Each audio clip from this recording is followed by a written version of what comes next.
So today we'll start on this topic, the generating functions.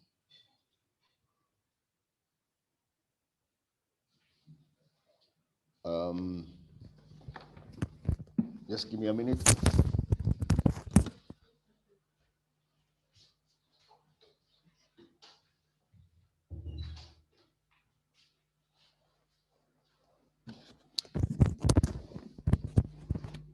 So today we'll start on the generating functions.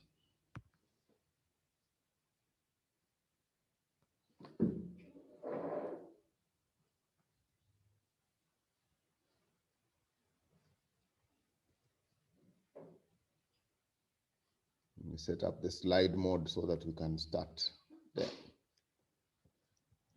So we start with the definition of a generating function. So if we have a sequence, so the sequence is this one, it's an infinite sequence, and these are the terms of the sequence. So the generating function of this sequence is simply this series. It's an infinite series where we take a naught as a constant term, and then we add a1, the first term, multiplied by x, the second term multiplied by x squared, and so on. So this thing here is what we call the generating function of the sequence. So you simply pick the terms in the sequence and place them as the coefficients in this series, the coefficients of powers of x in this series, and that gives you the generating function. So you can write it in compact form like this. This is summation sigma notation. I believe you are familiar with this notation by now.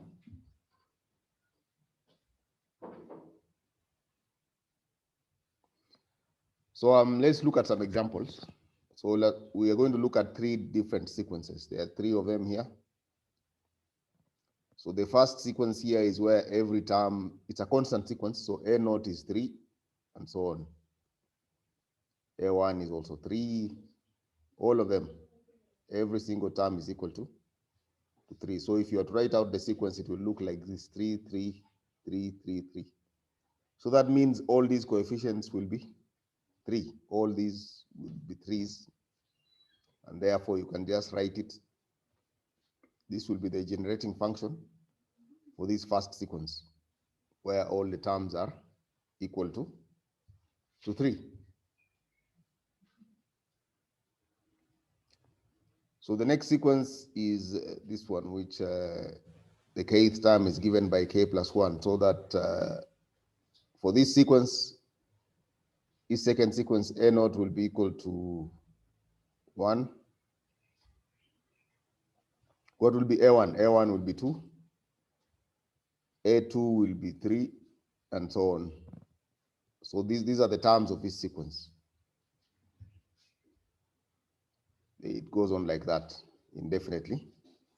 So you can then write it out as in compact form. If you want to write it out in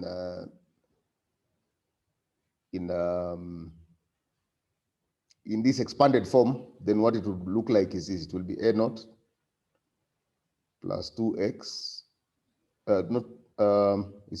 Not just a naught. It should be 1.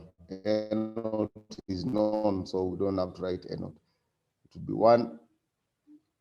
Then a1 is 2x and plus 3x squared, and so on.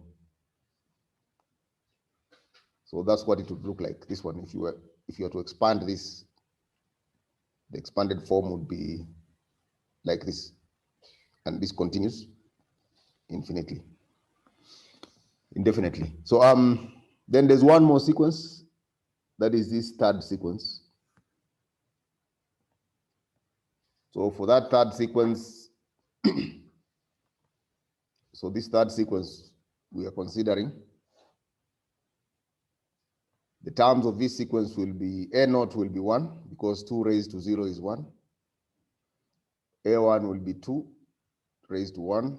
A2 will be 2 squared, which is 4. A3 will be 2 cubed, which is 8. So this goes on like this.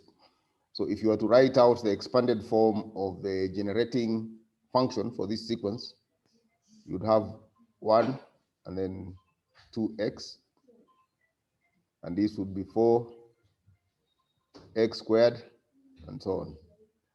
This it keeps going on, and in general, it will be 2 raised to k multiplied by x raised to k. So you can write it in compact form like this, and this gives the generating function of this third sequence. So basically, it's that simple. You find a sequence, you just plug in the values into this formula, and you have the generating function for that sequence.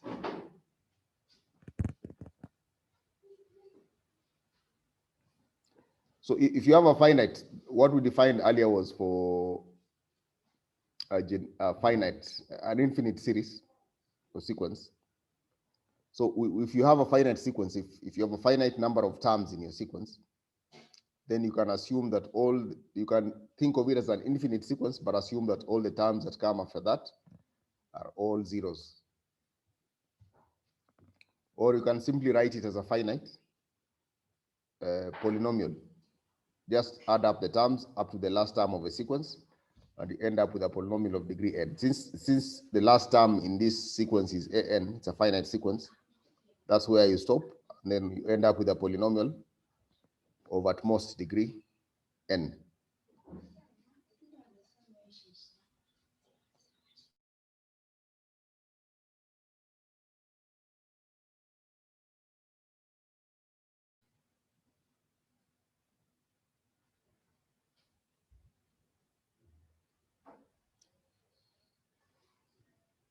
So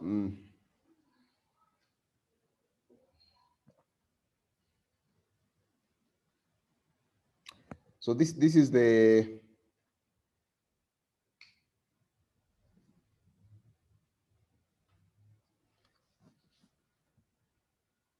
generating function for a finite sequence.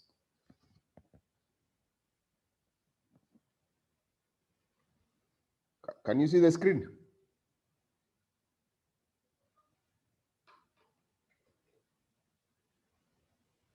I think now you should be able to see.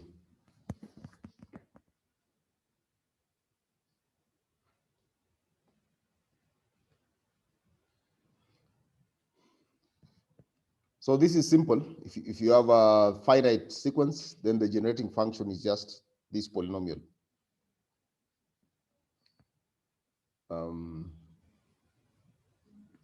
So here is an example of a finite sequence where every term is equal to 1, so that in this case, your initial term is 1, the next one, a1, will also be equal to 1, and so on. So all the terms in this sequence are just 1. It's a constant sequence. So if you were to write out the generating function, this is what you have. It's a polynomial of degree 5.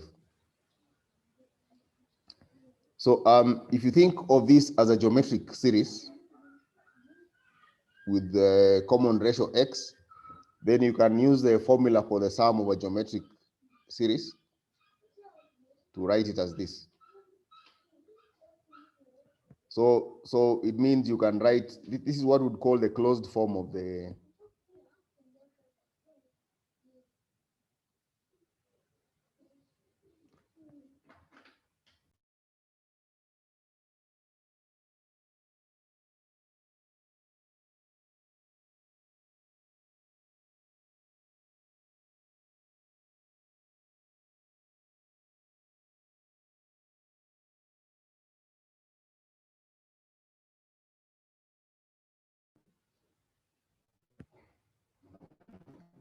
so this is the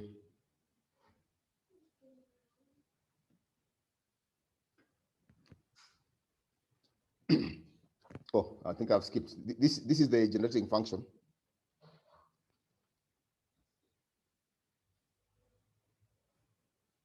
for this finite sequence. The sequence has how many terms? 1, 2, 3, 4, 5, 6.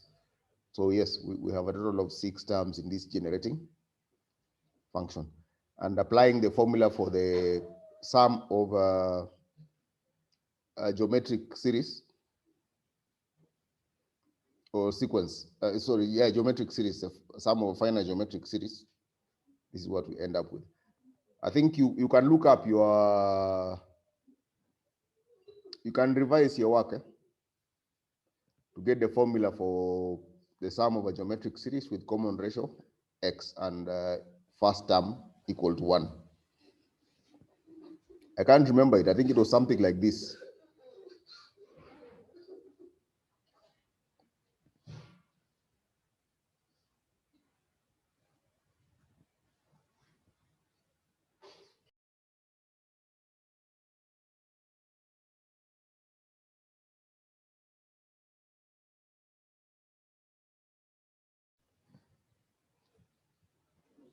So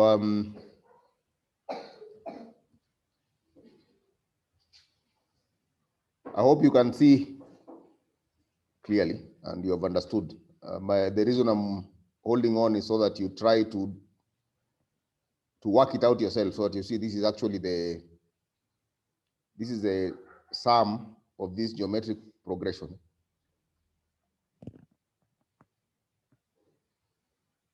I think it's usually something like this. You can write it as Rn minus the first term. I think there's A naught Rn minus 1. Something like this. You can double check. I can't remember it completely.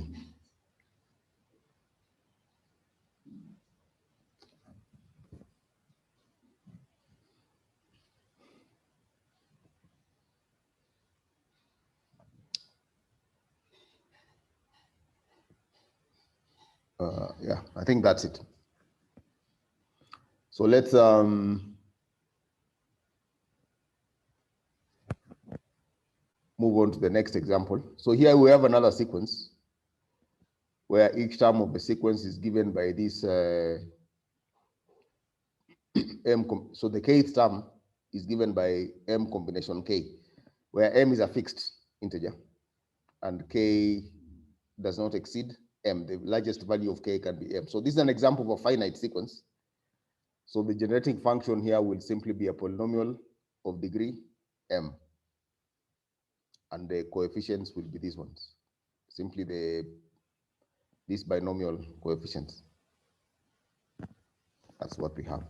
So this gives the generating function of this sequence, and these are the terms of a sequence. So this is your first term of a sequence. That's the next term. That's A1. This is A2, and so on. And this is the last term of the sequence. So we just plug them into this polynomial to get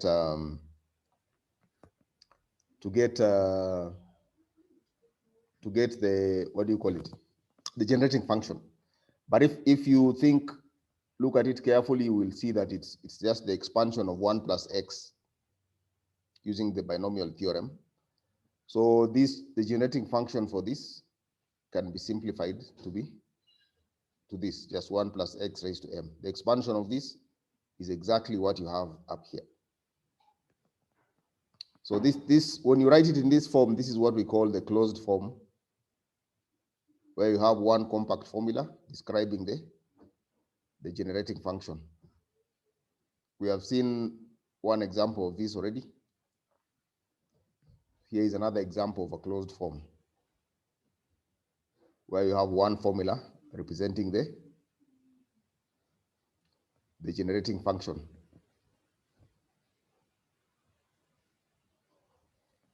So if you have any questions, just raise your hand, then I'll be able to enable the microphone. Also, if at some point you can't hear me, you need just raise your hand so that I know whether you can hear me or not.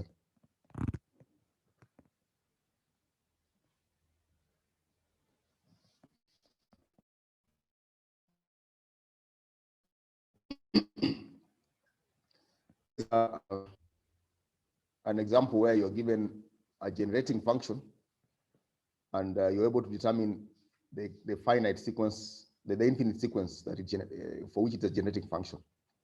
So we can determine the corresponding sequence to the generating function by expanding the generating function.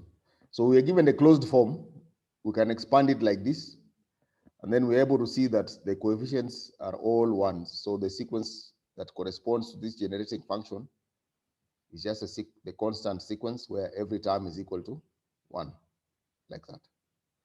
Now, so you can also see that this is what you have here, this is a sum of a geometric series with initial term, the infinite sum, right, of a geometric series with the first term 1 and common ratio. Common ratio is x. Remember that sum to infinity is usually given by a over 1 minus r, where r is a common ratio and a is a first term. So this should be familiar to you. So in our case, the first term is 1 and the common ratio is x. So the sum to infinity can be written as in this form for a geometric progression series.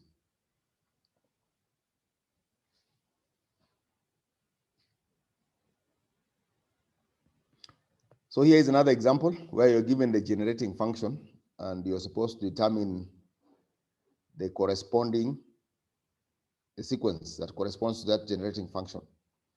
Again, we apply the same idea. Think of this as the infinite sum of a geometric series with the first term 1 and common ratio ax. But we make this assumption for the sum to converge. We have to make this assumption that the absolute value of ax is less than 1. The same thing we did here. We also had to make this assumption that the absolute value of x is less than 1 for this sum to converge.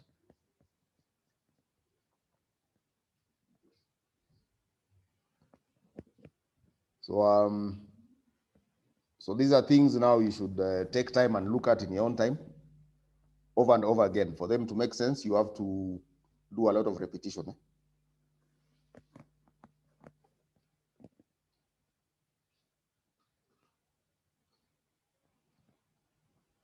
So I'll move on to the next bit. So there's one important formula here that we need, which we call the extended binomial coefficient. So remember, when we were working with the binomial coefficient, we had the following situation. We were working out only situations where n was positive, right? N was greater than 0. But here we want to work out a situation where n can be any real number. And if n is any real number, then the extended binomial coefficient is defined as follows. So this is like U combination K, where U is any real number. If U is a positive number, it turns out to be just the ordinary binomial coefficients that we have learned before. But if you use any other real number, then this is a formula that we use. So U combination K will simply be U minus 1, U minus 2, all the way up to U minus K plus 1, divided by K factorial. That is if K is greater than 0. But if K is equal to 0, so that what it simply means is that we'll take U combination 0 to be 1. So this formula is defined for any real number, not just an integer. Whatever is here can be any real number, negative, positive, fraction, anything. So this is what we call the extended binomial coefficient. So here are some examples. We find the values of -2 combination 3 or a half combination 3. So let's see what we get. So applying the formula, this is what we end up with. Remember, K is equal to 3. So you just apply this formula and stop when K is equal to 3. So this is your answer now. you get, when you simplify it, you get -4.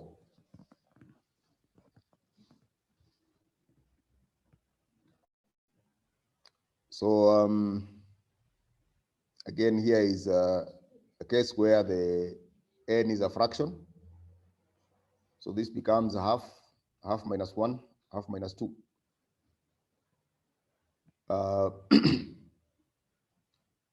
After simplification, you can try this in your own time. When you simplify this, hopefully I did my calculations correctly, you should get 1/16. This is something you can verify anyway. It's not something that should cause trouble for you.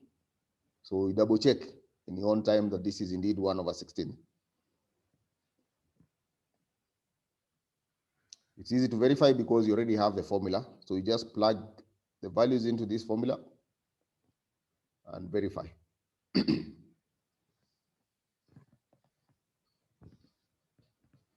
So if the top parameter is a negative integer, so suppose you assume that n is positive, then definitely minus n will be a negative integer. So you'll have this situation. You'll be able to write this as -1 raised to r, then c n plus r minus 1 combination r.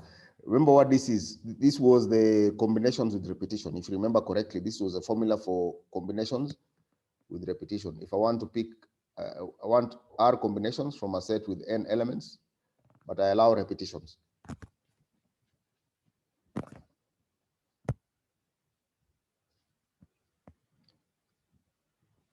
Okay.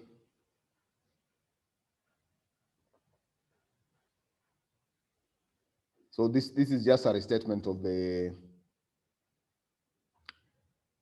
an application of the extended binomial coefficients. So now we can state the extended binomial theorem. We shall not prove this one, but this is how you can use it. If you have 1 plus x raised to some real number, we don't care what u is. The only condition we require is that the absolute value of x should be less than 1.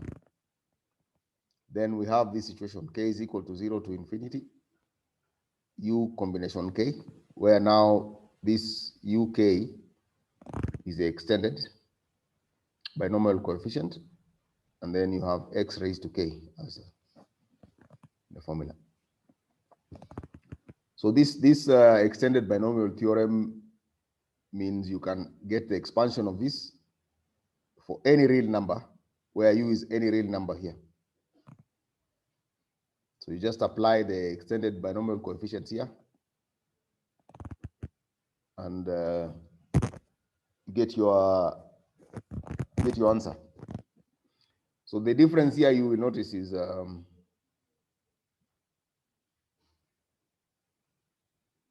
if u is not an integer, a positive integer, this becomes an infinite sum.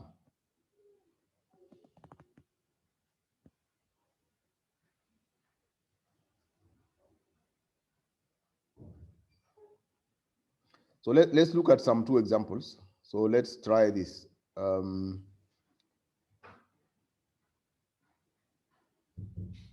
So we need to find the expansion for this, not this. And this one as well, the expansion. So these are taken as generating functions. So basically, we're just going to expand them using this extended binomial theorem. So we need that because now our power here is negative. The same here, the power is negative. So we need the extended binomial theorem. So let's see what happens. So if you apply the extended binomial theorem, this is what you get. Now we already saw earlier that minus n combination k is given by this. We saw that formula earlier. So we can replace this minus n combination k with just this this formula, and then multiply by x raised to k. So if you want to get 1 minus x, we simply replace x here by negative x into this formula. So if we replace x by negative x, on this end, you will have minus x raised to k, right? But minus x raised to k can be split into two pieces. You have minus 1 raised to k multiplied by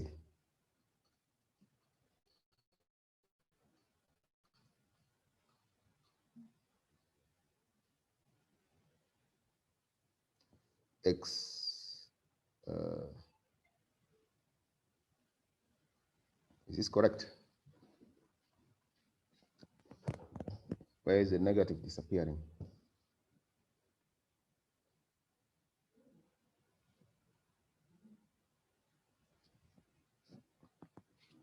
So anyway, we can analyze it. If k is odd, yeah, I think it's fine. You have minus 1 raised to k multiplied by x raised to k to get this, right? So this minus 1 raised to k, if you multiply it by this other minus 1 raised to k that's already in the formula, you get minus 1 raised to 2k, right? Because that's k plus k. If you have a common base, you add the indices. But then this is just equal to 1. That's why the negative disappears. And then you are just left with this term. So this is the expansion for 1 minus x raised to negative n. And this is the expansion of 1 plus x raised to minus 1. So this gives you actually get the corresponding sequence. The corresponding sequence is a sequence whose terms are given by this. And this would be the generating function. Or this would be the closed form of the generating function. And this is also the closed form of this generating function. And the corresponding sequence, the terms are given by these coefficients.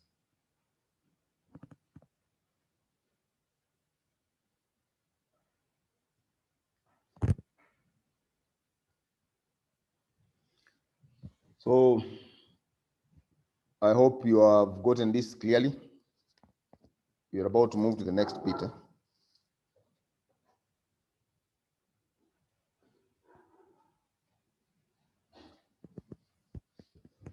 So here is a question we can solve. It asks us to find the number of solutions where E1 and E3 are non-negative. Non-negative means the negative integers. But we have the following restrictions. E1 will be strictly between 2 and 5.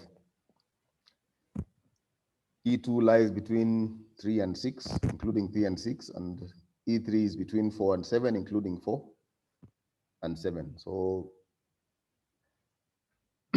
we can try to find a way to refresh this. We want to find if you look at this carefully, you can write out, since we have 2 as the lowest here and 5 as the largest in this interval, you can write out a polynomial with x2 as the lowest power and x raised to 5 as the highest power. All the coefficients, leave them as 1. Set up another polynomial for this and a third polynomial for this and multiply the 3 of them. So if you want to get the sum of 3 integers within these ranges that add up to 17, it means you must get the coefficient. Any one of them should give you a x raised to power 17 in this multiplication. So the number of solutions to this is a number of ways you can get x raised to 17 in this expansion. So the coefficient of x raised to 17 will be your answer.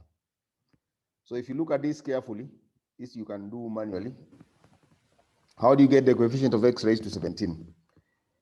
You can't have 2, because if you have 2, the largest you can get will be 2 plus 6, which is 8, and 8 plus 7 is 15. So 2 cannot be one of the possibilities for E1. What about 3?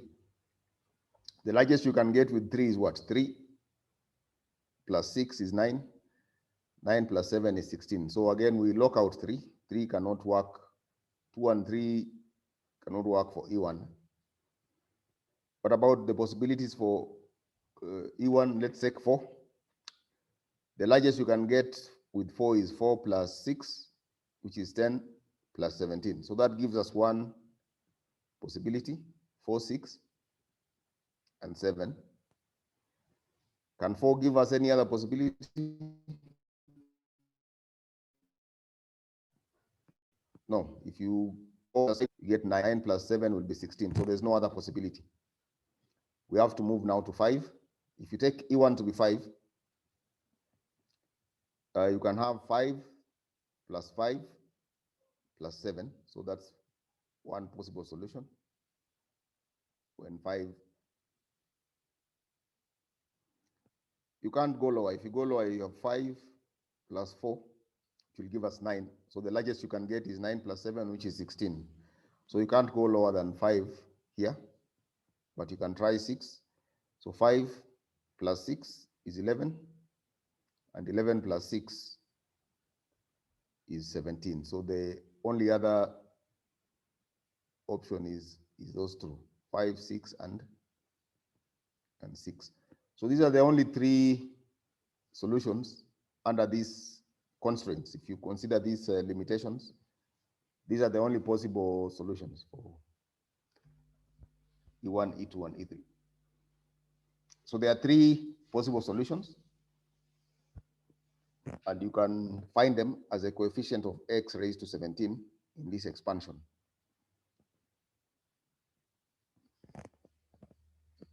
So the coefficient simply counts the number of solutions.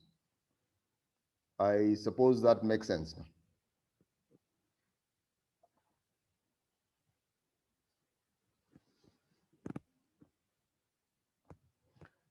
So there are other ways to solve this, but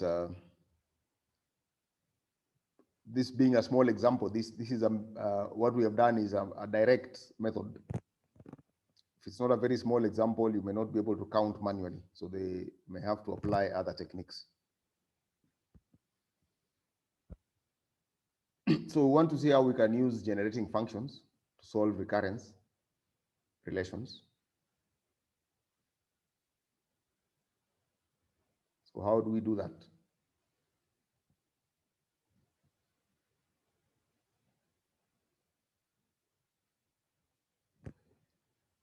So here we pick a first order recurrence relation. Previously we have not dealt with a first order recurrence relation, but we do that here. So suppose we have this first order recurrence relation where each term simply depends on the previous term. So this is a recurrence relation of degree 1.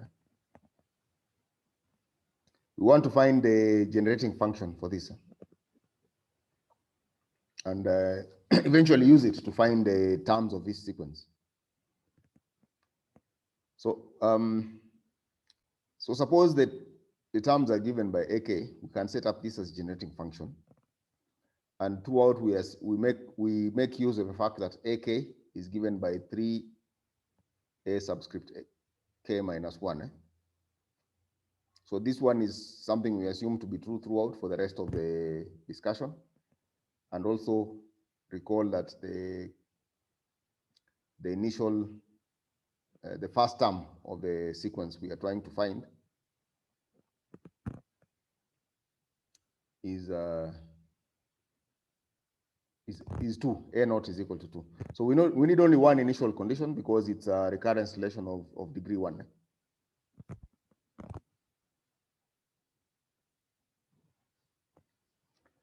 So let's multiply both sides of this generating function by x. And this is what you have.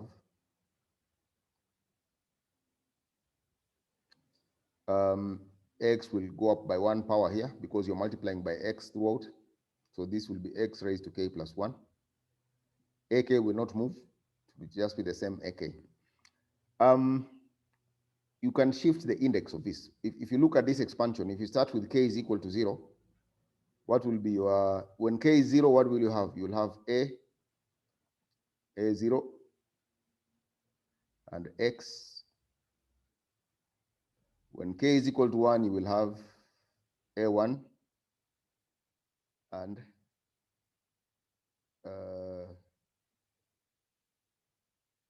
X squared and so on. So if you keep going on like that, you'll see when k is 2, what will you have for this expansion? You will have A2, then you have X cubed. But sometimes you don't want the index to start from 0, so you can shift this index. So if you shift this to 1, we have to shift the power up here so that both series are actually the same. You can check that again. Just try to get the first few terms of this, and you'll see that they are exactly the same as the first few terms of this. So if you get, when k is equal to 1, this will be A0. And since k is 1 up here, this will just be X. When k is equal to 2, AK minus 1 will be A2 minus 1, which is A1, and then you'll have X squared. So you can see the two are exactly the same. Keeps going on like that, they coincide. What we have just done is shift it forward by 1, so that we start at 1, but we end up with exactly the same series. So these two are the same, but this can it can be useful sometimes to start it from 1.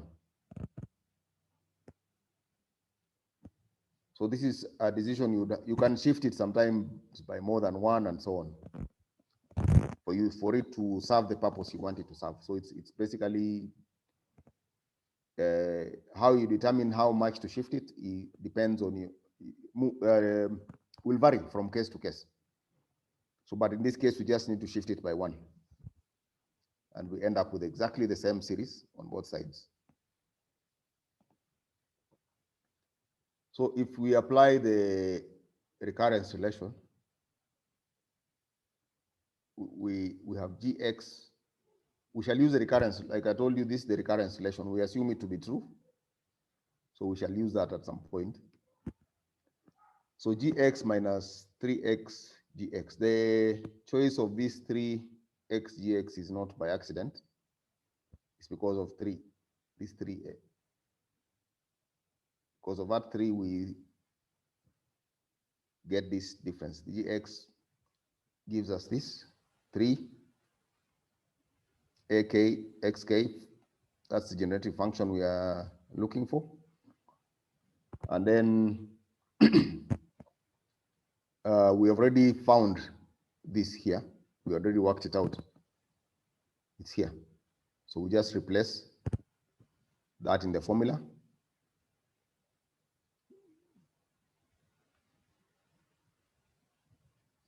So we replace that here.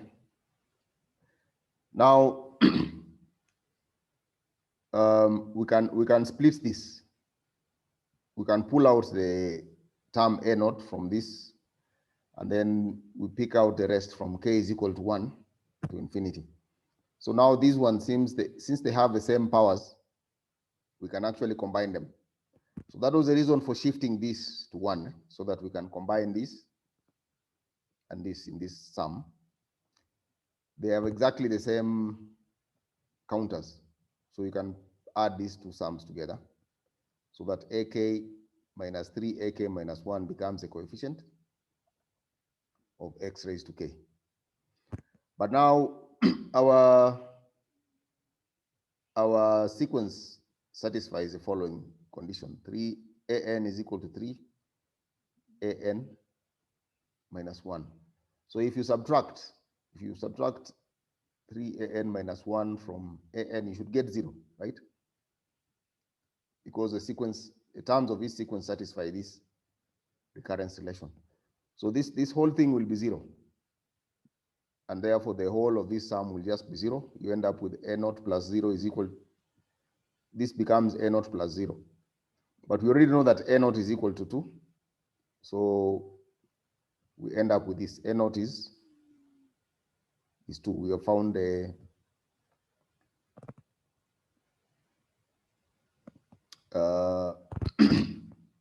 the value. We have found that this whole thing is equal to 2. So using that now, we can find the generating function as follows.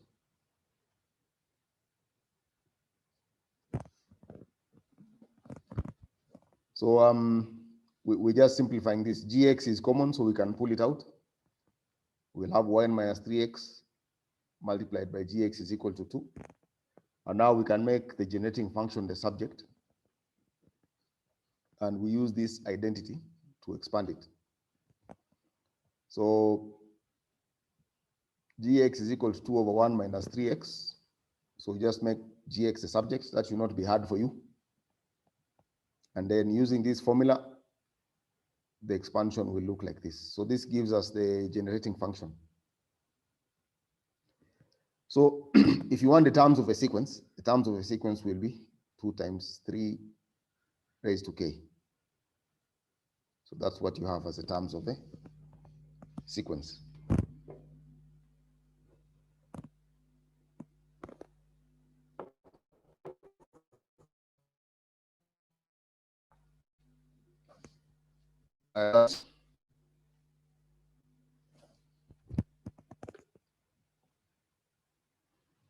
So I will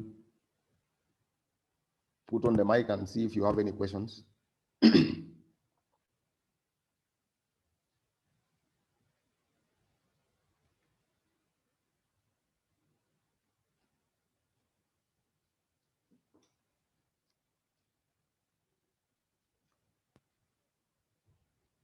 So now you can put, if you have a question, you can put on your mic and ask.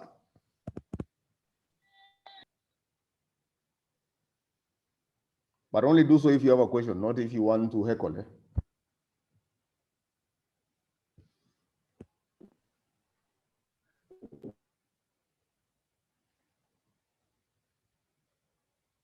Does anyone have a question?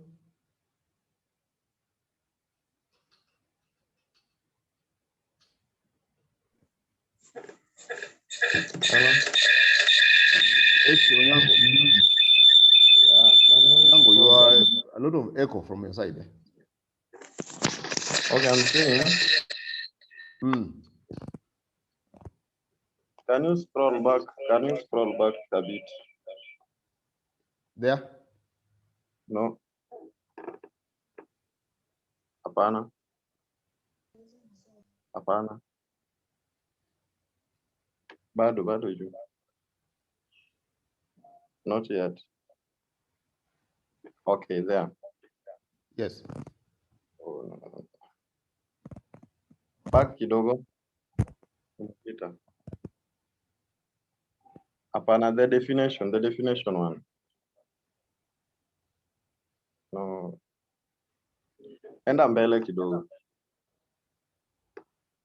Hey, you are not sure what you want. Hapo. Where we are told you let definition, you let u be real number. Yeah, there.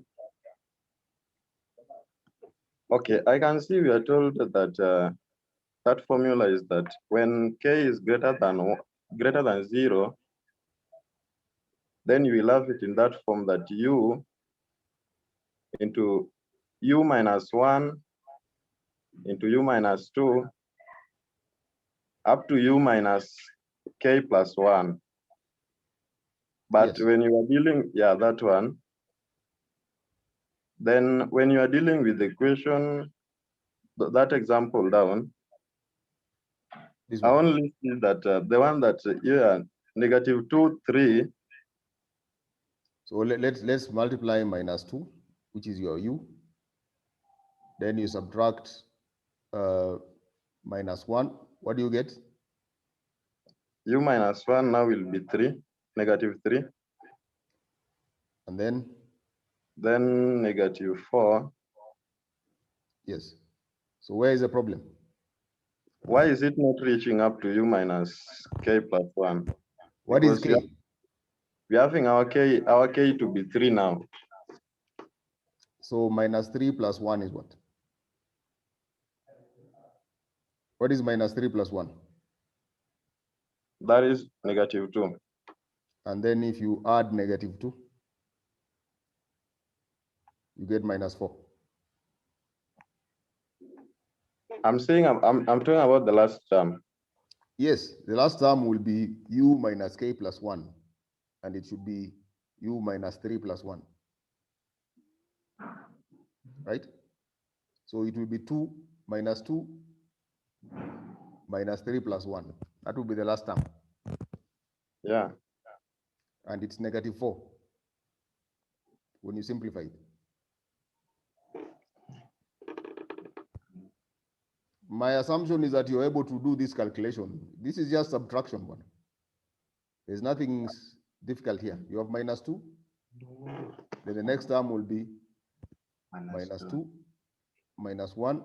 But you have to stop -3. You have to the last thing you will subtract is the last thing where you'll end up with where you have -3 plus 1. So the next term would be -2 -2. So -3 plus 1 is -2. This is the last term.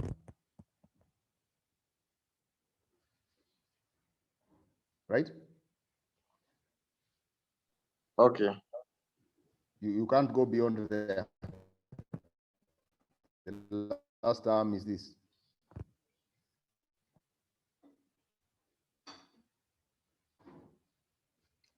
Your question is answered?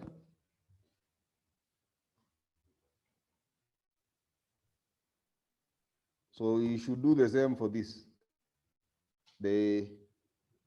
You'll have a half, then you'll have a half minus 1, and then the last thing you'll have is a half minus 2. I think so.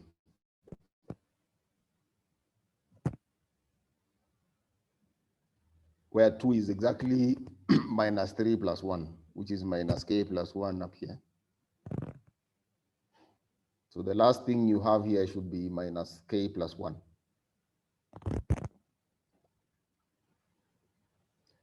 Is there any other question?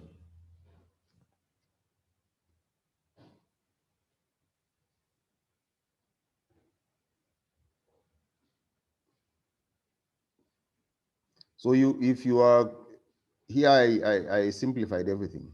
I did the subtraction. I didn't put in so this should be -2, -1, and this last one is -2. If you want to expand, write it in full. That's what you should have. Then you stop there. Is there any other question? And all this is divided by 3 factorial.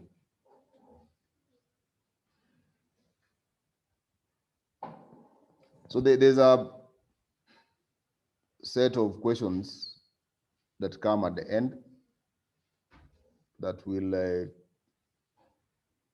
help you should try to answer these ones in your own time. You already have the notes, so these questions are with you. They are not, so you use generating functions to solve this recurrence relation. This one, do they have answers? You are supposed to find the answers. Okay. And you should know how to check the answers. Once you find the sequence, you should confirm that it satisfies this recurrence relation. If it doesn't, it means you have the wrong answer. Also, you have the textbook, the soft copy, so you should be able to